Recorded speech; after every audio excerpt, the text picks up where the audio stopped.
와, 이놈의 회사 내가 때려치우고 말지. 야, 나 이제 학교만 좀 그만 다니면 좋겠다. 근데 여러분들도 아실 거예요. 몸과 자유로 인해서 대단한 일이 일어날 것 같지만 사실은 다 무너져요. 항상 우리가 혼자서 가능하다라는 자기 자신을 과대평가하는 그걸 조심하셔야 돼요. 요즘 우리 사회는 이렇게 결혼을 안 해도 된다 주의로 많이 바뀌었잖아요. 저도 그 부분에 대해서는 지극히 합니다.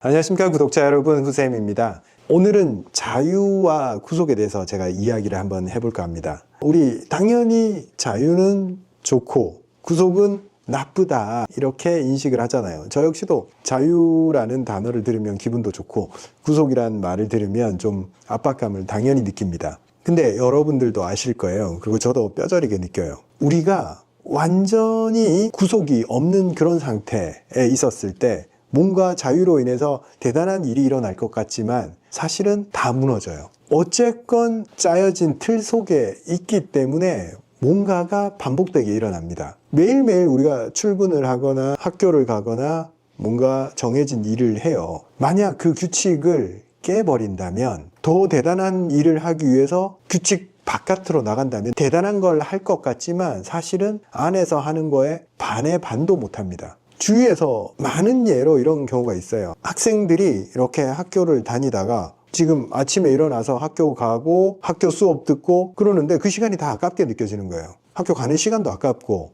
그 다음에 수업도 어차피 내가 안 듣고 딴 걸 하고 있어. 내가 만약 학교를 안 간다면 이 시간들을 다 절약을 해서 대단한 성과가 나올 거야. 근데 주변에 그런 식으로 자퇴를 한 사람들이 성과가 잘 나왔냐, 학생들이 대부분 학교 있을 때보다 더 성적이 떨어져요. 생각보다 사람이 이 퍼포먼스를 발휘를 하는 게 아무런 제약이 없을 때 퍼포먼스가 나오는 게 아닙니다. 압박과 구속 속에서 매일 반복되는 그 틀 속에서 무언가를 찾아내고 더 강화해 나가고 오늘 한 거에 내일 더 플러스해서 자꾸 성장을 하는 겁니다. 그런데 만약 규칙이 없다면, 학교를 안 가도 된다면 생각보다 사람들은 안 해도 되는 걸 선택을 해요. 약속이나 규칙 때문에 뭔가를 해야 되면 그건 처음에는 하기 싫지만 일단은 하잖아요.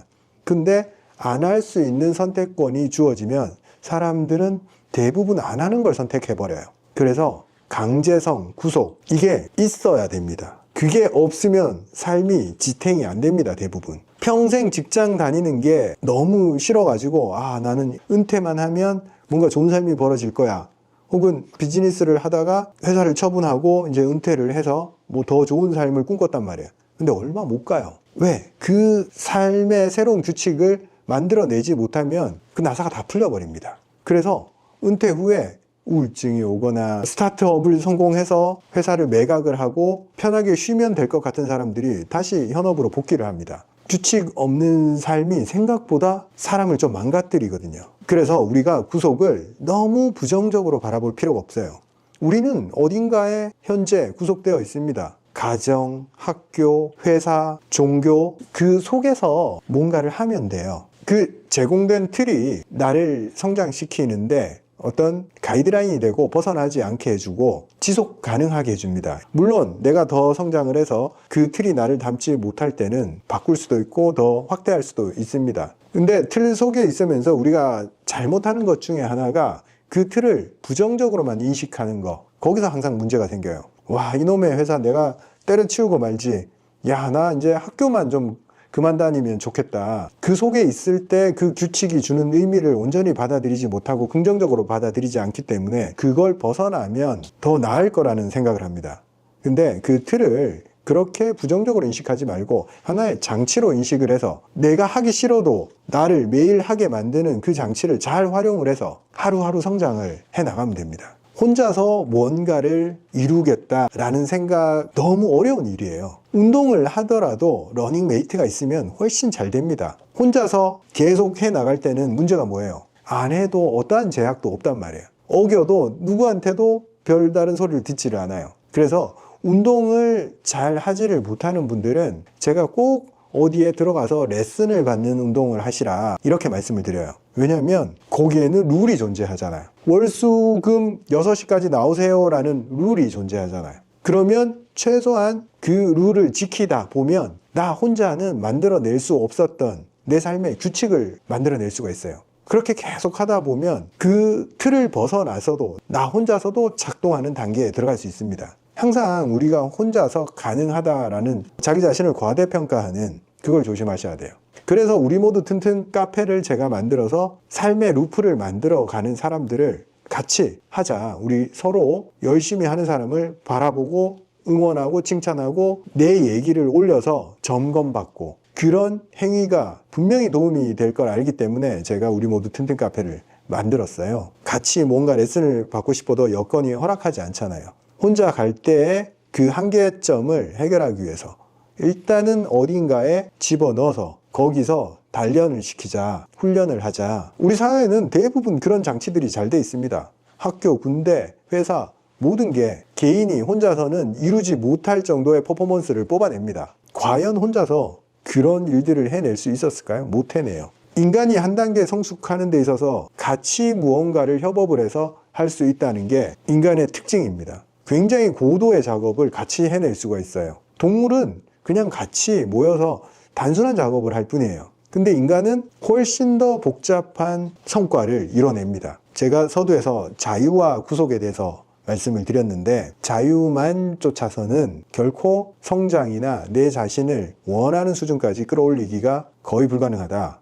그래서 나 자신을 구속시키고 속박시키는 장치를 의도적으로 마련을 하자. 대표적인 구속 중에 하나가 사람들이 느끼는 구속 중에 하나가 결혼이잖아요. 저는 결혼이 구속이자 성장의 발판이라고 생각을 합니다. 세상에 살아가는 사람들을 보면 결혼한 사람과 그렇지 않은 사람들 처음에 시작점이 똑같은 사람이 있었다고 봅시다. 평균적으로 누가 더 자산을 많이 모으냐? 당연히 결혼한 사람들이 더 많이 모읍니다. 사람 숫자가 늘어나서 더 소비가 많아지니까 돈 모으기가 더 힘들 것 같잖아요. 근데 그 가족을 먹여 살려야 된다는 그 압박과 그리고 나태해질 때 다잡아줄 수 있는 가족, 이 가족이라는 틀 때문에 훨씬 더 퍼포먼스를 끌어냅니다. 이걸 나쁘게 보면 가족 먹여 살리려고 내 인생 다 희생했어 이렇게 생각할 수도 있잖아요. 근데 생각을 바꿔 먹어서 이 가족이라는 틀 자체가 나의 성장을 돕는 어떤 구속 혹은 장치 이렇게 받아들인다면 구속으로 느끼지 않을 거예요. 가족 덕분에 라고 인식을 하게 될 겁니다. 사실 그렇잖아요. 우리 가족 있는 분들 가족을 벗어나서 혼자서 살아갔을 때 정상적인 삶을 꾸려나갈 수 있을까? 쉽지 않습니다. 요즘 우리 사회는 이렇게 결혼을 안 해도 된다 주의로 많이 바뀌었잖아요.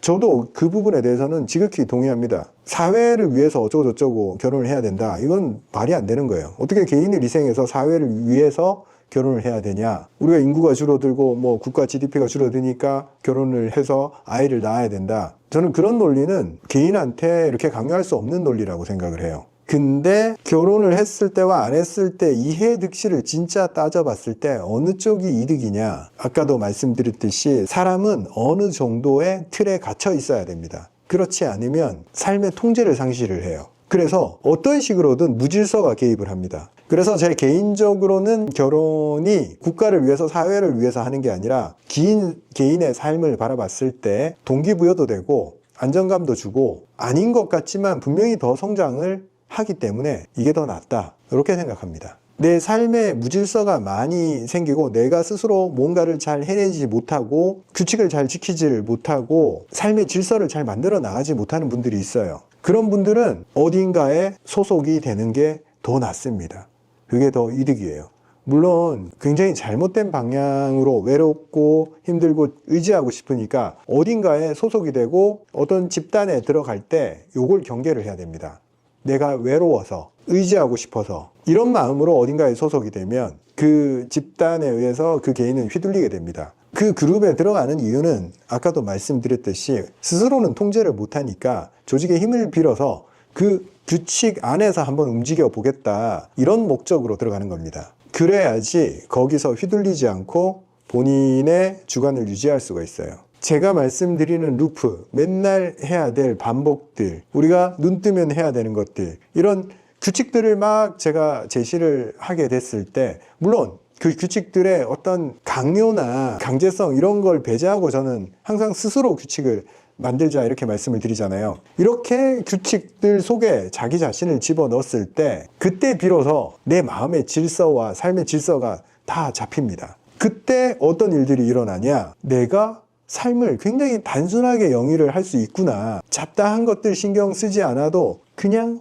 반복되는 삶을 살아도 꽤 만족도가 높구나, 이렇게 느끼게 됩니다. 만약 규칙이 없고 틀이 없으면 매일매일 뭔가 새로운 자극을 위해서 에너지도 많이 써야 되고, 그 자극에 의해서 더 큰 자극이 오지 않으면 내가 만족하지 못하는 그런 상태가 되어버립니다. 우리가 삶을 단순히 규칙화 시켰을 때 작은 그 반복에도 만족을 할 수 있는 그런 삶을 살아갈 수 있습니다. 그래서 우리가 성직자처럼 살자, 이렇게 들릴 수도 있어요. 제가 재밌는 것들을 배제를 자꾸 시키잖아요, 여러분들한테. 커피도 먹지 마라, 담배도 피지 마라, 술도 안 먹어도 된다. 그거 다 빼고 맨날 정해진 시간에 일어나고 일찍 자고, 이게 누구의 삶이에요? 우리 성직자의 삶이잖아. 그런 삶을 머리로 생각을 하면 너무 재미없고 지루하고 자유도 없는, 뭔가 속박당하는 삶, 규칙에 얽매인 삶을 사는 거, 이렇게 인식을 하는데, 실제로는 삶을 제대로 통제했기 때문에 그 안에서 일어나는 작은 일들의 가치를 제대로 느낄 수가 있습니다. 강한 외부 자극에 의존하지 않고도 잔잔하게 살아가는데도 너무 만족스러운 삶을 살고 있다, 이런 단계로 들어가기 때문에 욕심도 많이 없어지고 분쟁도 줄어들고, 내가 집중해야 될 때 제대로 집중을 할 수 있기 때문에 돈도 더 잘 벌리고 이득만 남아요. 단순히 너무 재미없게 사는 것 같다라고 보기에는, 그래서 결론은 우리가 삶을 구조화시키고 질서를 만들고 남들이 보기에 재미없는 삶을 살아가는 것 같아도 여기서 진짜 성장을 할 수가 있다. 안 해도 될 걸 제대로 안 할 수 있다. 이 말씀을 드리고 마치겠습니다. 감사합니다.